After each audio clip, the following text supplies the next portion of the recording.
Luces Plus presenta Color más esperanza. En siglos pasados, la humanidad fue víctima de males terribles como la esclavitud y la discriminación.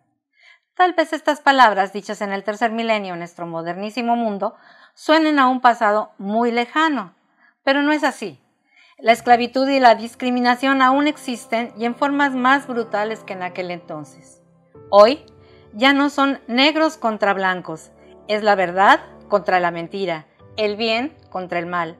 Hoy ya no son seres humanos esclavizados para trabajar en el campo o en el servicio doméstico, sino son seres humanos esclavizados por smartphones y peor aún, es una esclavitud en sus raíces voluntaria.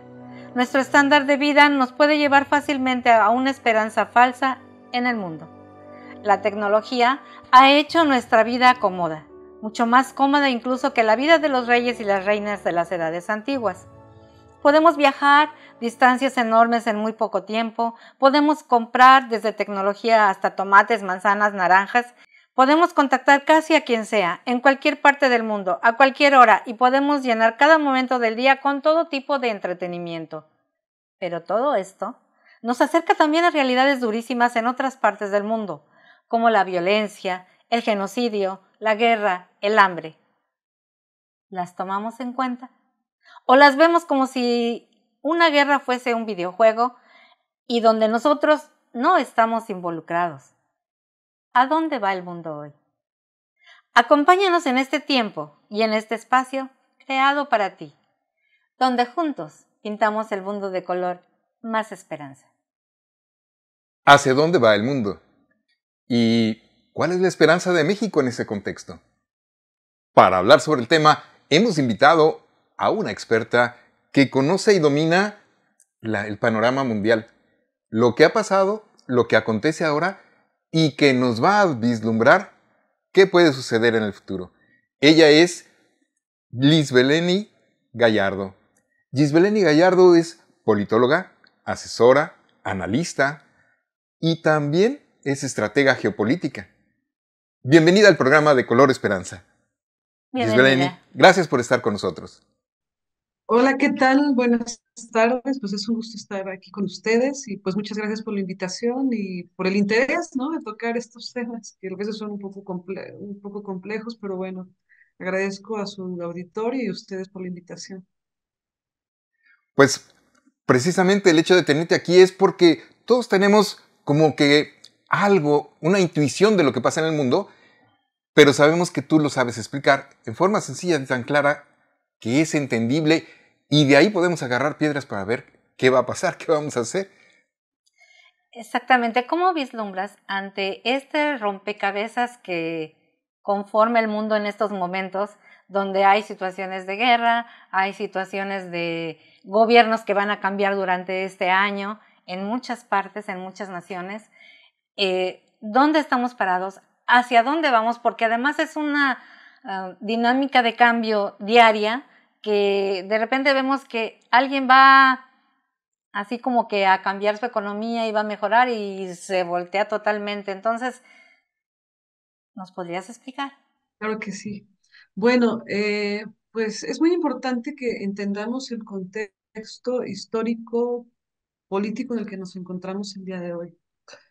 Si me permiten, voy a compartir una presentación para que sea como más dinámico, ¿no? Digamos, Sí, para el auditorio, ¿no? Y a lo mejor además vienen algunas imágenes, algunos mapas, entonces es más fácil de entender, ¿no? Adelante, por favor. Y bueno, el contexto histórico en el que nos encontramos es el proceso post Cuarta Revolución Industrial. ¿Qué significa? Estamos históricamente en la era del transhumanismo. Si nosotros no nos situamos en este contexto tanto de la Cuarta Revolución Industrial como de la era del transhumanismo, eh, pues no logramos entender muchos fenómenos sociales, políticos, económicos también, por supuesto, que ocurren en distintas partes del mundo. ¿Qué es un proceso de la Cuarta Revolución Industrial? Como lo fue la primera, la segunda y la tercera revolución industrial, es un cambio en el sistema de producción en las tecnologías y esto altera eh, las personas que son los dueños de los medios de producción y la dinámica de comportamiento de consumo y de reorganización social. Todo este proceso es el que estamos nosotros viviendo. ¿Qué es la cuarta revolución industrial? Es el cambio pues a las grandes tecnologías de la información y a la famosa inteligencia artificial. ¿Y qué es el transhumanismo en sí mismo? Es este proceso donde queda superado el hombre como centro de la sociedad y el hombre es visto más bien como tanto cuanto puede ser modificado o una máquina eficiente para, eh, para generar más, mayor o menor rentabilidad en algún negocio, más, mayor, menor rentabilidad en alguna actividad de desempeño físico o intelectual. Y entonces son los fenómenos que ocurren sociales, políticos, el día de hoy. Lo que vimos, el tema de la ideología de género, las personas transgénero, la modificación de de cirugías estéticas, eh, la modificación del cuerpo para ciertas disciplinas deportivas, pues va tirado al proceso en el que ya nos encontramos el día de hoy. Ya filosóficamente, conceptualmente, el hombre no es el centro ni de la ley ni de la sociedad. Por eso es el proceso también tan violento que estamos viviendo de transición de muchos gobiernos y de muchos procesos políticos, jurídicos, por ejemplo, como leyes que se aprueban en torno al exterminio de seres humanos o el propio exterminio de seres humanos que estamos viviendo el día de hoy en la guerra en Gaza. Lo voy a explicar un poco más adelante. Porque, como sabemos, una máquina es tanto cuanto funcional en función de lo que me satisface o en función de lo que puede producir. Cuando no produce, pues la máquina se desecha. Y entonces el ser humano es desechable. Está el día de hoy por debajo de las bestias.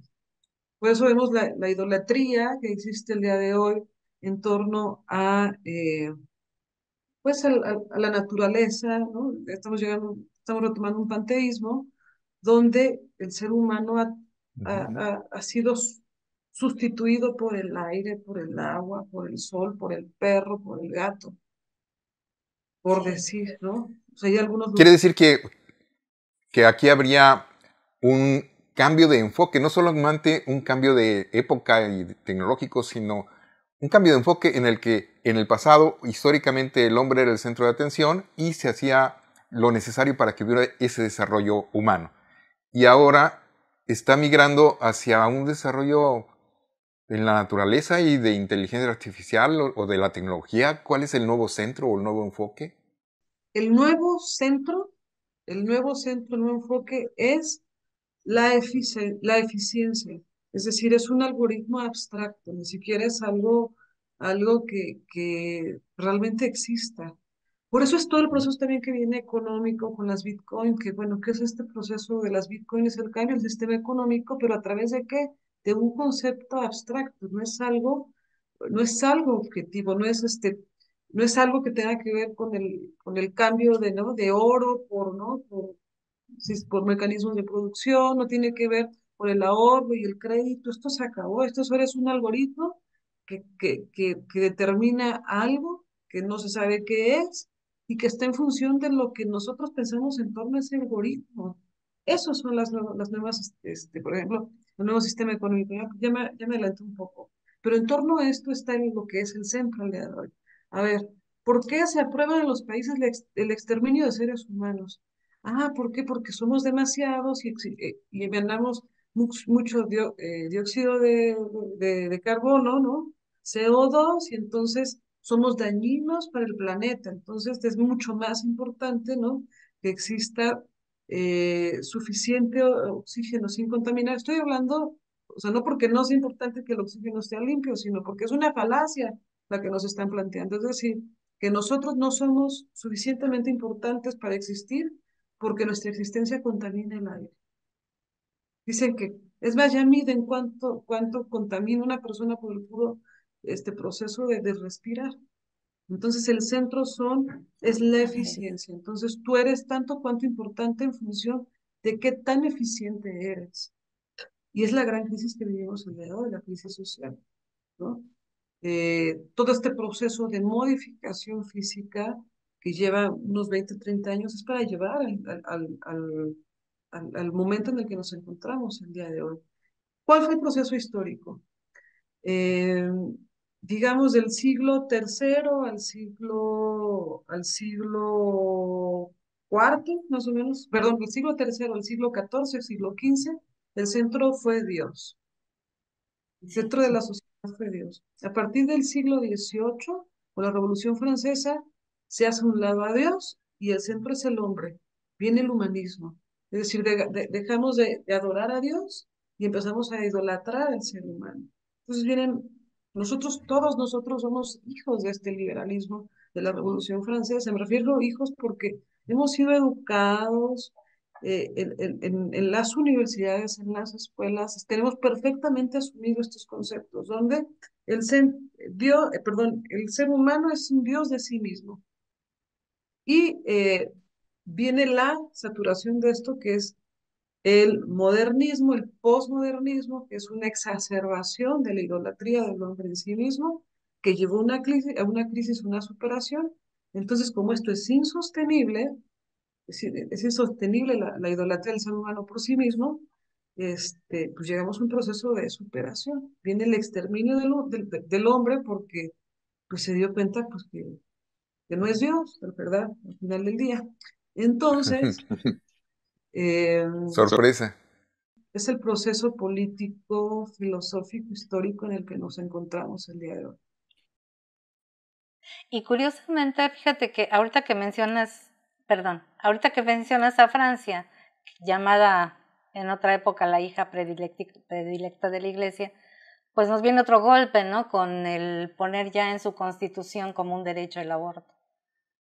Vamos a ver cómo estamos entrando en esta o sea, ya estamos en esta nueva etapa, o sea, ya estamos en la era del transhumanismo.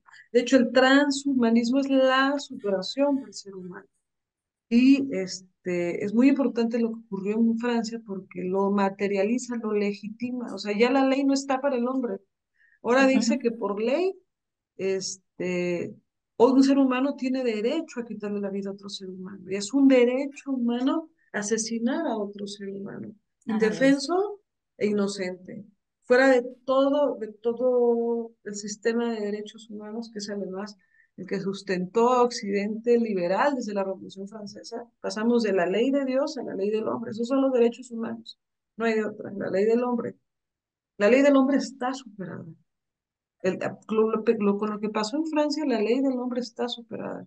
Se ha legitimado como derecho humano que un ser humano más fuerte, en teoría, puede ser modificado, cual sea que sea, ¿no? La abstracción de este concepto de fortaleza física puede ser, o política, o económica, tiene derecho por ley a quitarle la vida a otro ser humano. Simplemente porque se le place. Porque dice. Entonces estos cambios de pensamiento han ido del siglo III al siglo XIV, XV, luego el siglo XVIII con la Revolución Francesa, la primera parte centrada en Dios, luego la segunda parte centrada en el hombre, y al darse cuenta la sociedad o la economía o quien tiene las ideas, los intelectuales, al darse cuenta que el hombre no puede ser el centro de la vida del hombre, entonces trasciende y cambia hacia una eficiencia que borra el valor del hombre y trata de ser por sí misma mejor que lo demás, o de sustituir a la idea de Dios o a la idea de alguien grande.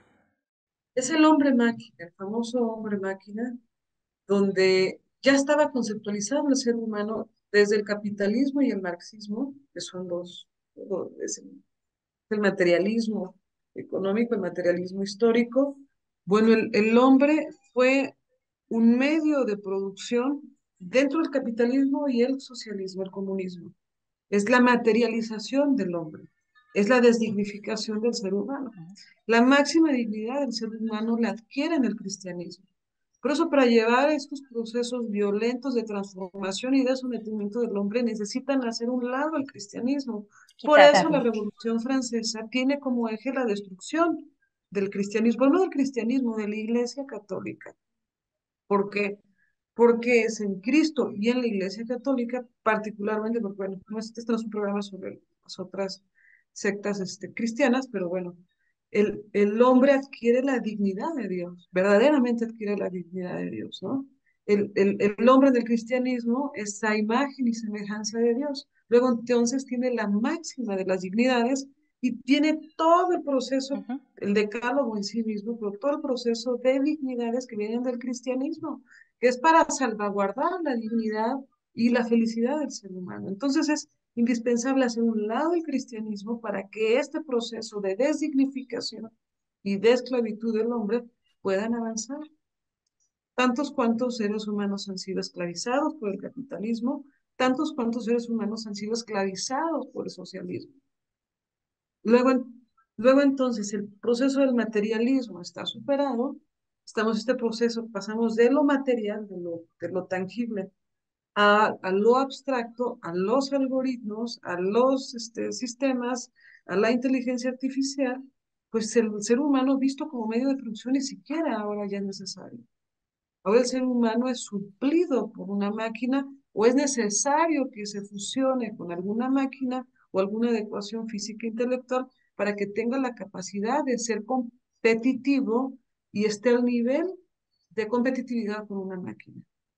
Eso es lo que es el transhumanismo. Por eso el ser humano, si ya era esclavo y había perdido dignidad, los derechos humanos tienen que salir del centro de las leyes para que el ser humano pueda ser desechado y pueda ser desechable. Y podemos vivir los exterminios que estamos viviendo el día de hoy. Y que además no solo los vivamos, sino los tengamos sociabilizados y los tengamos aceptados y nadie haga nada. No hay No hay voces que voces se que se levanten en levanten en contra. contra. Nadie hace nada, está sociabilizado, es más, está asumido que uno vale menos que un perro, que uno vale menos que una bestia de carga, que uno vale menos que un teléfono de moda. Y entonces que en cualquier momento pues, nuestra vida es, o sea, no vale nada, literalmente no vale nada. Desechable. ¿Y la puedes quitar? Claro. Entonces, si ya no estoy contento, me quito la vida por ley. Si ya no está contento el otro conmigo, por ley me quita la vida. Y si yo no estoy contento con alguna otra persona, tengo el derecho a quitarle la vida, ¿no? Porque el ser humano ya no es el centro de la sociedad y no es el centro de la ley.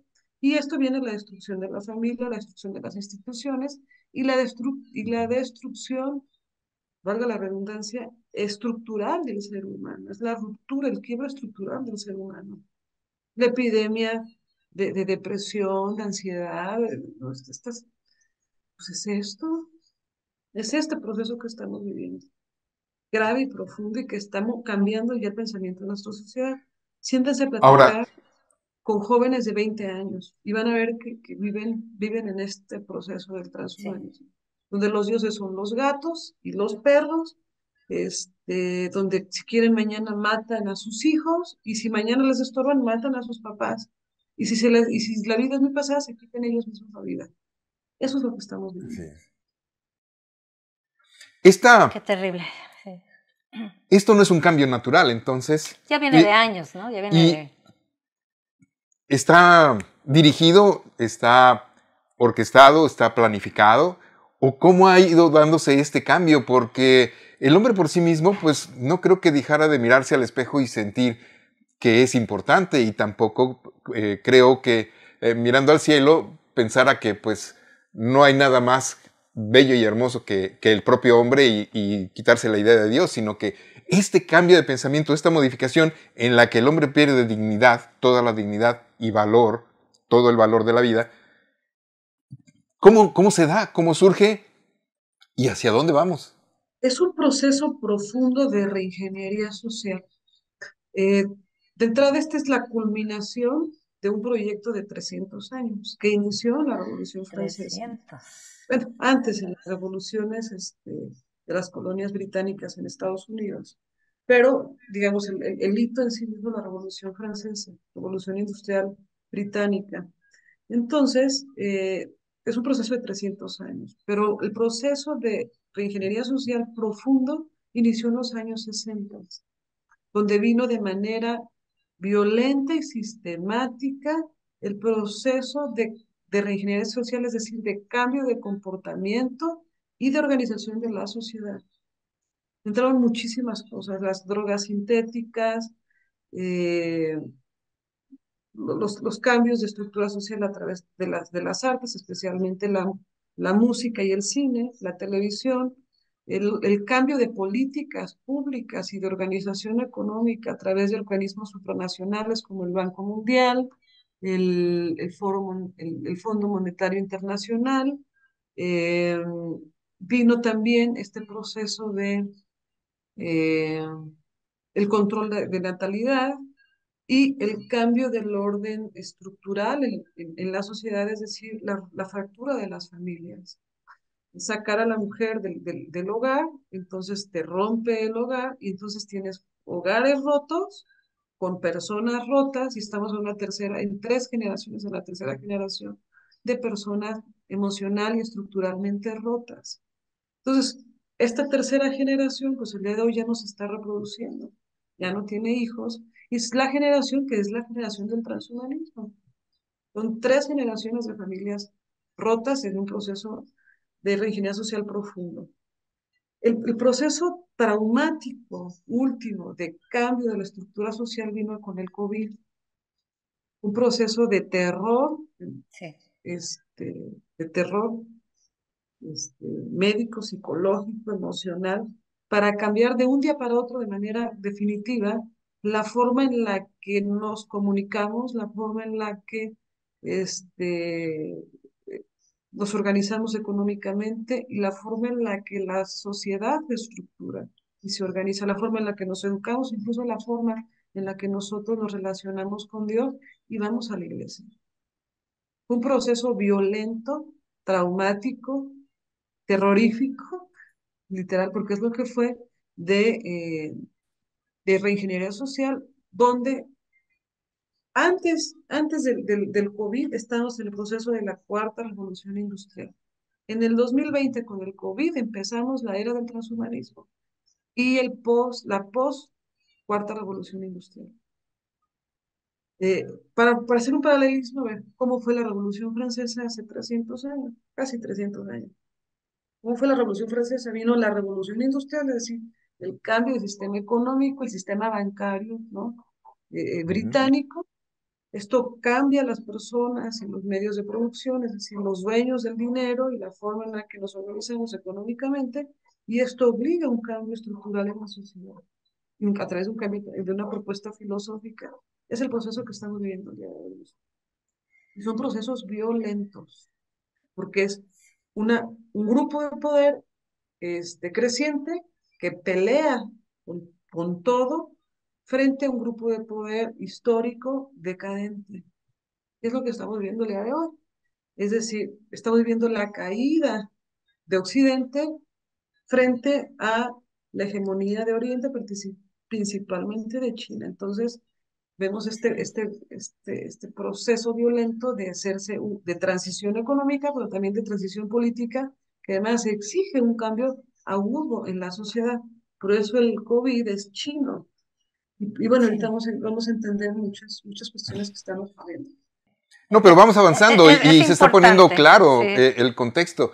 Yo invito a todos los que nos están viendo a que pongamos todo el enfoque, toda nuestra atención, porque la realidad que tú y yo vivimos, la realidad que nuestra sociedad y que México tiene, no es fruto de la tierra y el aire, sino No es casualidad. nos está llevando, lo que antes sí era una civilización, nos está llevando a una corriente dirigida en la que también hay una lucha de poder, como nos comentabas. ¿Y hacia dónde vamos? Eso es lo importante, lo interesante. Vamos a continuar. Después de esta introducción podemos entender muchas de las cuestiones que ocurren en mi colonia, con mi familia, en donde yo me desarrollo socialmente. Ahora, ¿cuál es el contexto geopolítico mundial? ¿Qué es el contexto que ocurre de los acontecimientos el día de hoy, marzo del 2024? Nos encontramos en un choque de civilizaciones sostenido A ver, va a decir, bueno, pues este concepto de choque de civilizaciones sostenido. En los años 90 se proyectó lo que hoy estamos viviendo. La hegemonía china, el cambio estructural en la sociedad, bla, bla, bla, etcétera. Y dentro de todo este proyecto que se forma en los años 90 surge el gran proyecto teórico político, que es el famoso choque de civilizaciones de Huntington. Cualquiera que haya pasado por alguna aula, bueno, de buen nivel, ¿no? Universitario, dentro de las ramas de las ciencias sociales, estudiaron el choque de civilizaciones de Huntington, porque fue una teoría política que surgió de la Casa Blanca junto con los Clinton en los años 90, donde planteaban que eventualmente Oriente y Occidente se iban a enfrentar por la hegemonía mundial. Hoy nos encontramos en este proceso, en un choque de civilizaciones sostenido. ¿Dónde podemos ver este choque de civilizaciones? Bueno, en la parte cultural, por supuesto, ya en la decadencia de Occidente, que la decadencia de Occidente es su total desvinculación del cristianismo, porque Occidente es cristiano. Aún el que dice que no cree en Dios, que no cree en Cristo, que no va a misa, eh, el lenguaje, las tradiciones, el calendario, los, los propios derechos humanos, la dignidad del ser humano que hemos heredado y que se ha ido perdiendo en este proceso que les he explicado, vienen del cristianismo.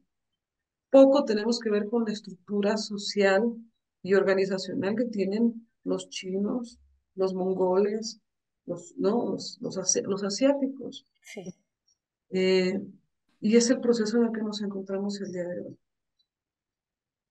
Estamos entrando, por supuesto, en el famoso nuevo orden mundial. Esto en sí mismo es un nuevo orden mundial, ¿no? A veces suena como una teoría de conspiración, pero es literalmente Pero una no lo nueva es. organización a nivel mundial, donde ya no es Estados Unidos el gran hegemón en el mundo.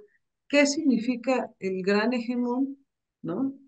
El gran hegemón en el mundo, el gran hegemón en el mundo es quien domina el resto del mundo. Eso fue el globalismo, donde Estados Unidos estaba por encima de todo el mundo y regía la economía, la guerra, el mercado y la sociedad y la cultura del mundo, de prácticamente todo el mundo. Eso ya no existe el día de hoy.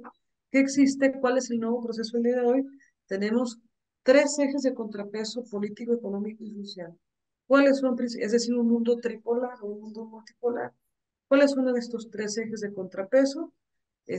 Por supuesto, sigue siendo Estados Unidos, pero Estados Unidos en una pendiente decadente, a China en una pendiente ascendente. De hecho, formalmente este año ya superó económicamente China a Estados Unidos, que esa es una crisis fortísima para Occidente y para el propio Estados Unidos. Y tenemos a Rusia como contrapeso político-militar. Rusia está operando militar y políticamente abiertamente en las regiones, todas y cada una de las regiones estratégicas del mundo, de la mano de los chinos principalmente. Entonces, Exactamente.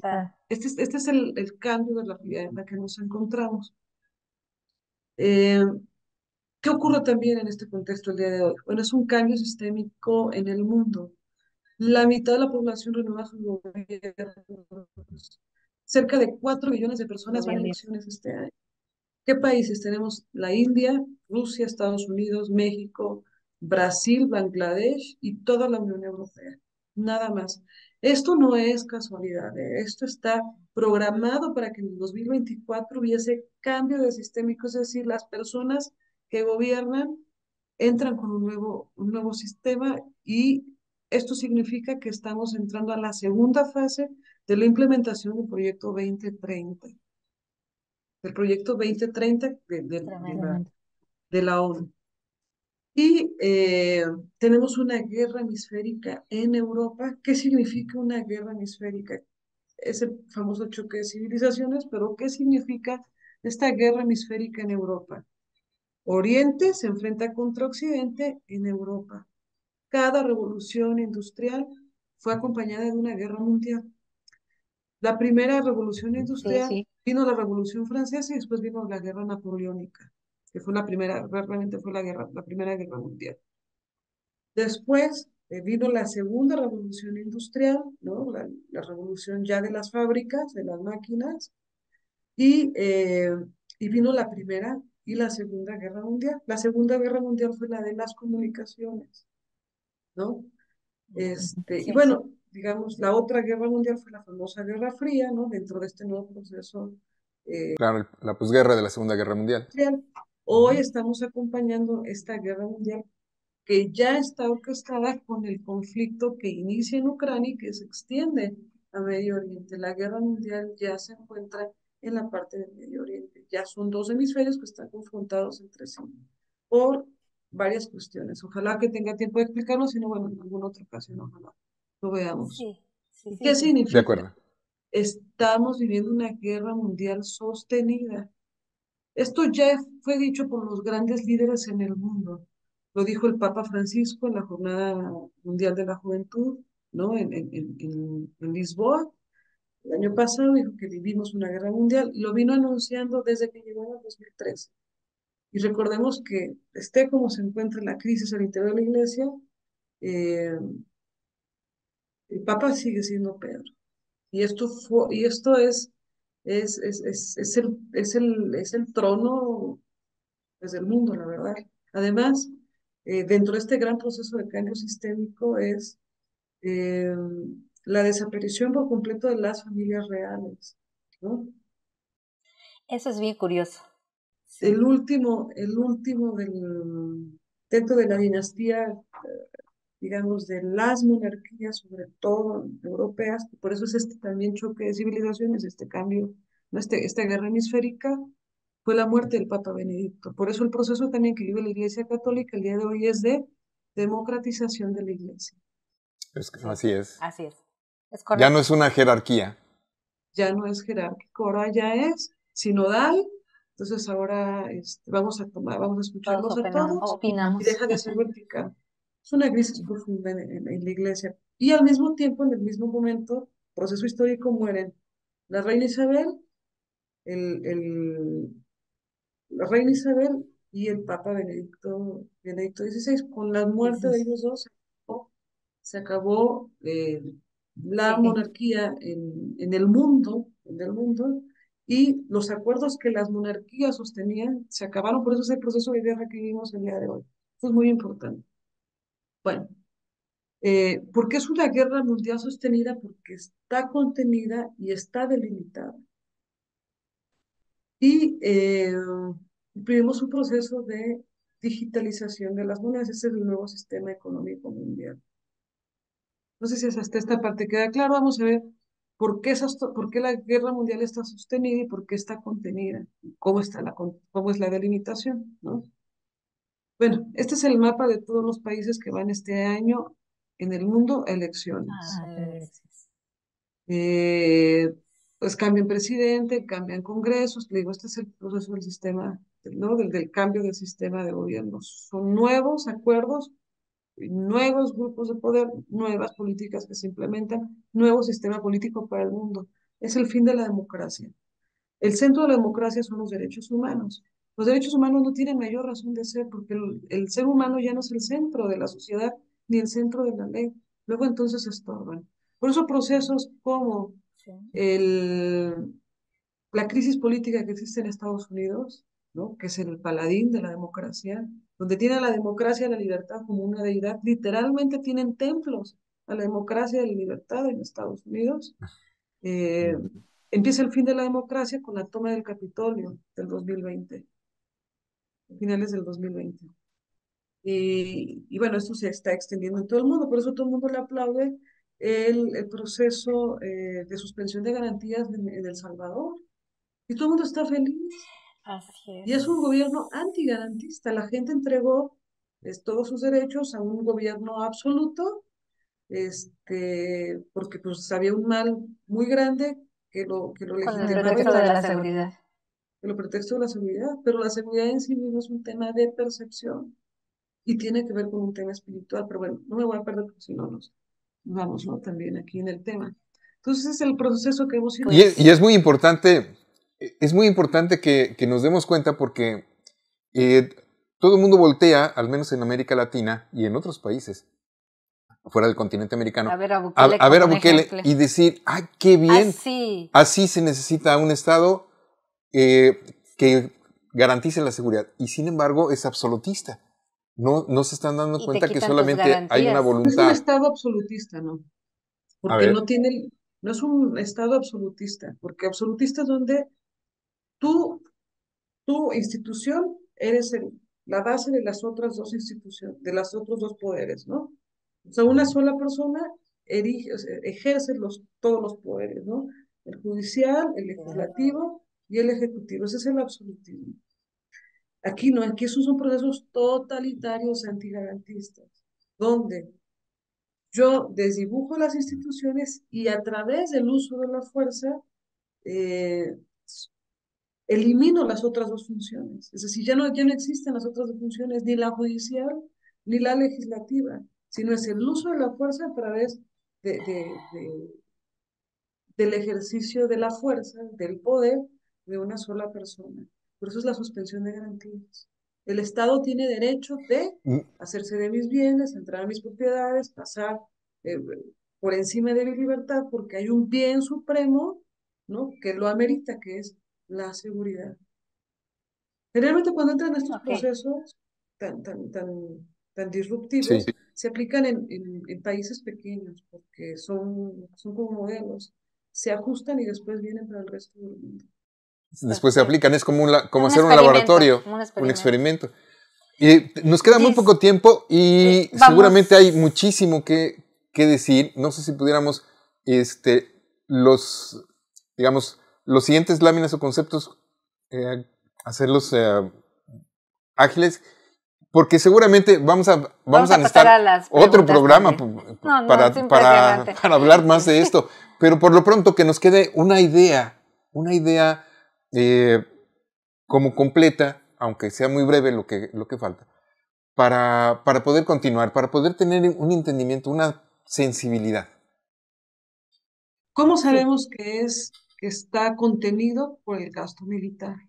Es una guerra mundial, ¿por qué? Porque están involucrados los dos hemisferios en el mundo. Tenemos enfrentamiento de Estados Unidos con los iraníes en Yemen, en el Mar Rojo. Por favor, pero esto es una guerra mundial. Tenemos las bases, ¿no? Me adelanto un poquito, ¿no? Tenemos las bases de los ingleses en todo el Mediterráneo norte de África. Por ponerles algún ejemplo, ¿no? Tenemos a las fuerzas de la OTAN involucradas, que son Estados Unidos y sus aliados, con Rusia, sus aliados, y China a través de Irán, en el resto del mundo. Esto es una guerra mundial, es importante que lo entendamos. Pero el gasto militar en función del 2022, perdón, del 2023 al 2024 no surgió un incremento significativo, es decir, no nos indica que esto vaya a escalar de manera exponencial, es decir, se van a contener los conflictos y los enfrentamientos como los vimos en el año pasado. ¿Qué se ocurrió, por ejemplo, respecto a Ucrania? Siguen algunos combates latentes, pero los norteamericanos trasladaron a través de los israelíes el conflicto a Medio Oriente, a Israel. Porque si tú trasladas el conflicto frente a Israel, involucras, por supuesto, a todo el mundo, como les acabo de explicar, pero además no significa que hayas perdido la guerra como la tienen perdida en Ucrania, sino perdiste un frente.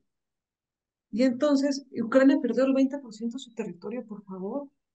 Más del 20% de su territorio, casi todo el territorio que irriga la ribera del Mar Negro.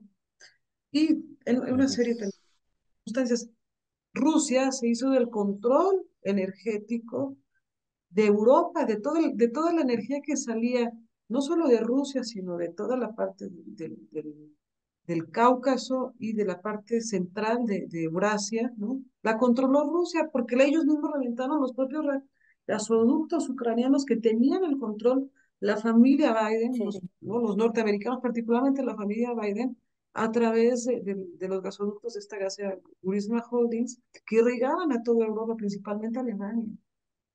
Entonces esto se acabó, unos reventaron los gasoductos de los rusos, con la guerra reventaron los gasoductos que salían por Ucrania, perdón, sí, por Ucrania, y entonces los iraníes, los cataríes, los árabes tienen el control de la distribución del gas y del petróleo para el resto del mundo. Y este mapa que me parece importante que lo tengamos grabado para nuestro auditorio el día de hoy es dónde se encuentra el conflicto mundial. Este es el campo de batalla de la guerra mundial, que es una línea recta del Actualmente. Mar Negro que pasa por el Bósforo hasta, por el Mar Rojo hasta Somalia con los piratas, ¿no? Que los piratas son controlados por los ingleses. Donde Ok. está, no sé si se alcanza a ver este círculo, que es el enfrentamiento que Sí, existe entre, bueno, este es el Mar Rojo, y aquí están los enfrentamientos, en esta parte de aquí, están los enfrentamientos entre los norteamericanos y los iraníes en el Mar Rojo, a través de los hutíes por parte de Yemen.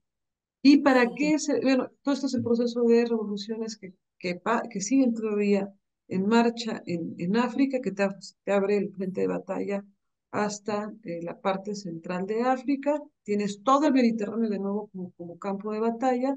Los españoles con este Sánchez movieron el frente de batalla hasta la península ibérica y con la incursión de Marruecos, con el tema de Argelia, moviste el conflicto hasta esta parte del Mediterráneo. Y bueno, pues al norte lo tienes también en una línea recta que va de Ucrania hasta el norte de Alemania, Francia y termina con las bases del canal de Suez en Sí. Inglaterra.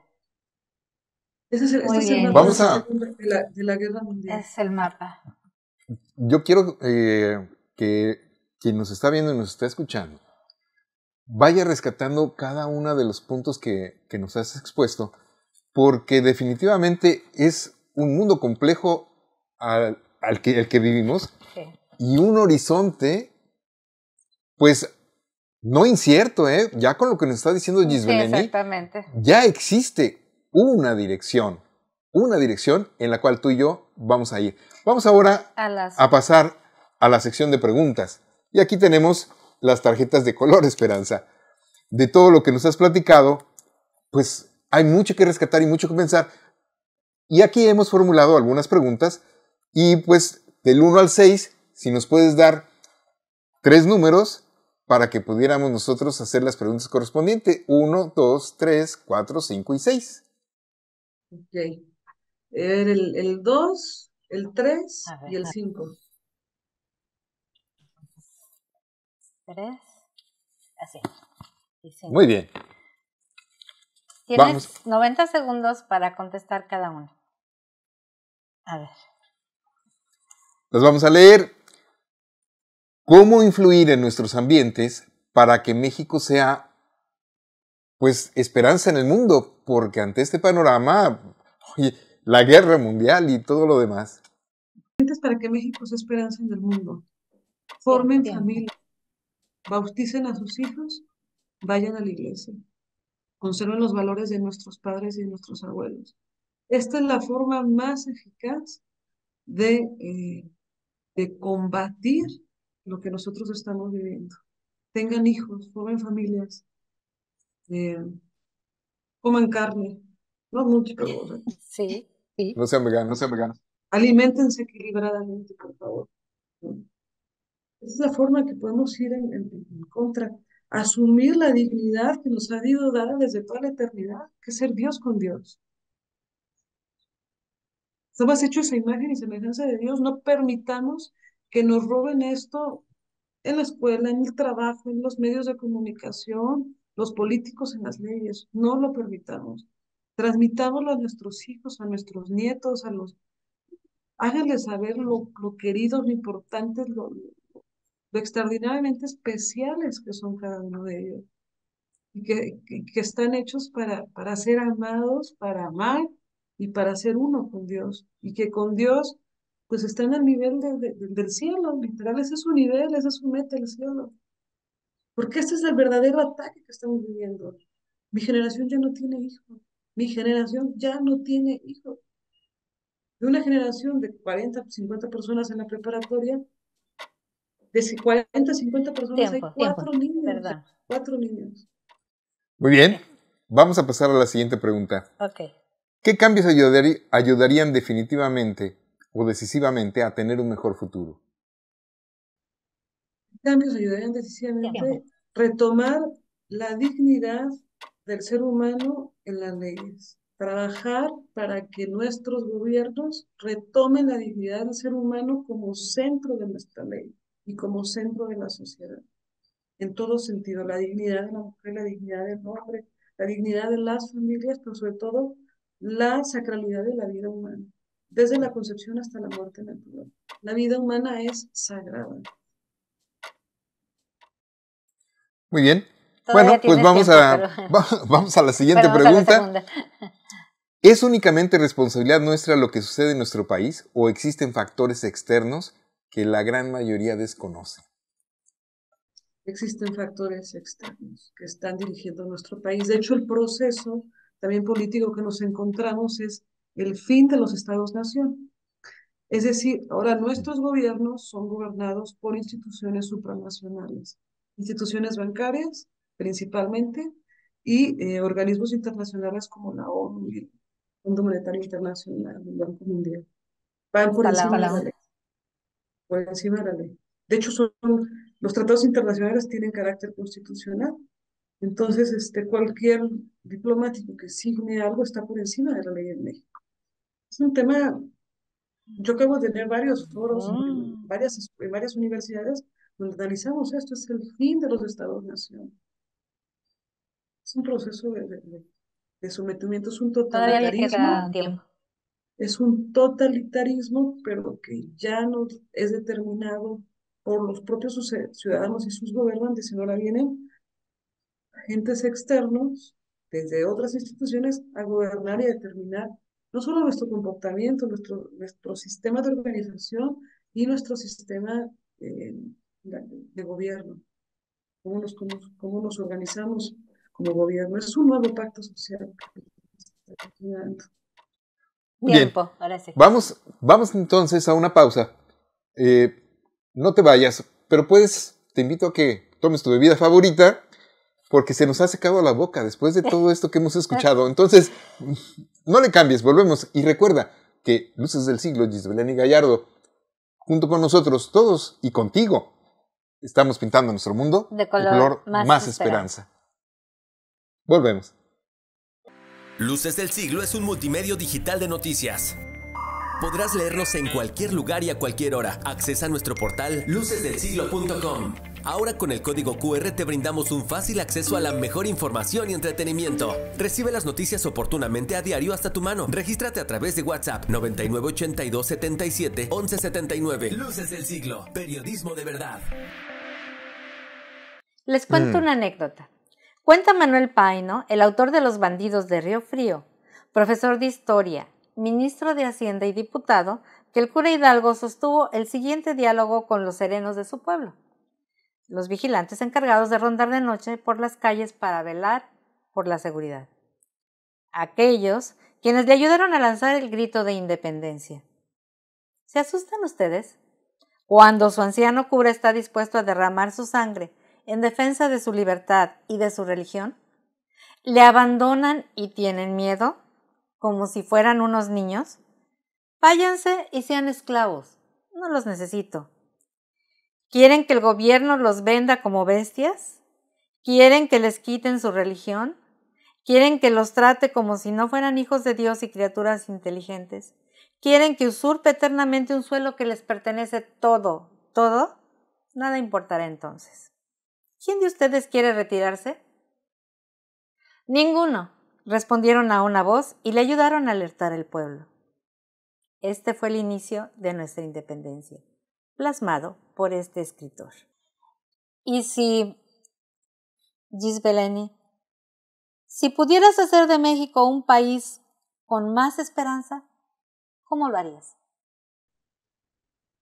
Haría de México un país con más esperanza. Nos llevaría hacia un proceso de paz a través de una reconciliación del pueblo de México con Dios. que el pueblo de México le ha dado la espalda a Dios, traicionando el milagro guadalupano, lo digo con toda la extensión de la palabra, la predilección que hemos tenido del cielo, que si hemos sobrevivido a tantos procesos, tantas revoluciones en México, tiene que ver también con la Virgen de Guadalupe.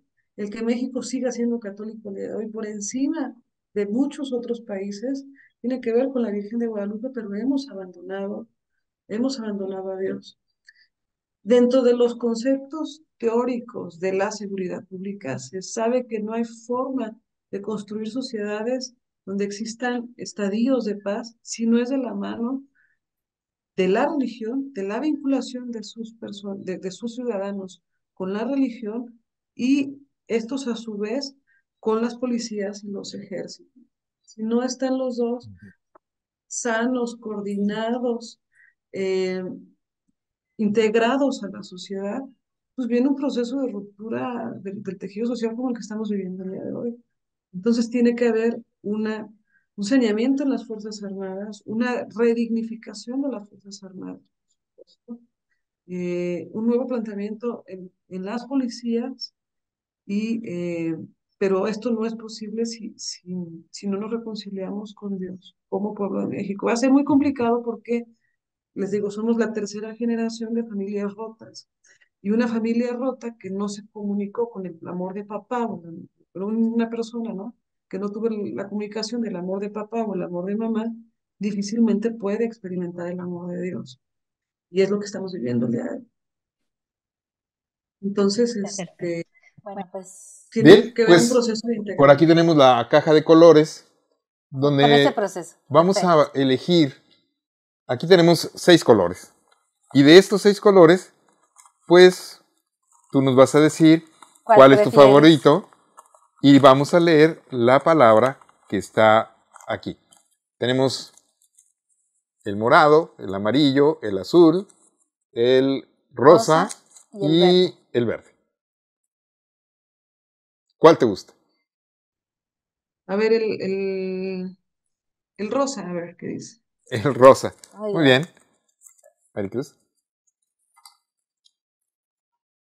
A ver, entonces, la frase que nos puedes dejar, por favor, es con la palabra futuro. Futuro. Sí. Híjole. Pues que el futuro no existe. Lo que debemos trabajar es en Tomadas de tiempo.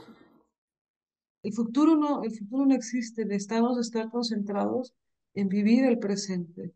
Ese presente que materializa hoy pues lo que somos como seres humanos y lo que podemos construir y hacer para nuestra sociedad, ¿no?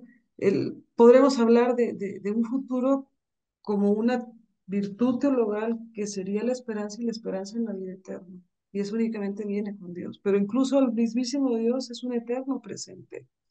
Entonces, lo que nos debería ocupar es que cada instante vivamos en paz y en armonía con los demás y con Dios, y a través de ese proceso también se va transformando nuestras familias y la sociedad. Bien, pues muchísimas gracias Isbeleni Gallardo por acompañarnos y por darnos este amplio panorama, una pincelada de todo lo que está ocurriendo en el mundo y hacia dónde se dirige. Y bien, ¿algo más que quisieras decir? Tengo entendido que estás por lanzar un libro, si nos pudieras decir cuál es el título, o si tienes alguna imagen de él, y cómo te podemos localizar, aunque en el programa vamos a poner tus redes. Bueno, muy bien, el nombre del libro que van a hacer es Geopolítica para Todos y explico de manera detallada esto que platicamos un poco el día de hoy, ¿no? Del año 2020 a la fecha, ¿no? El día de hoy.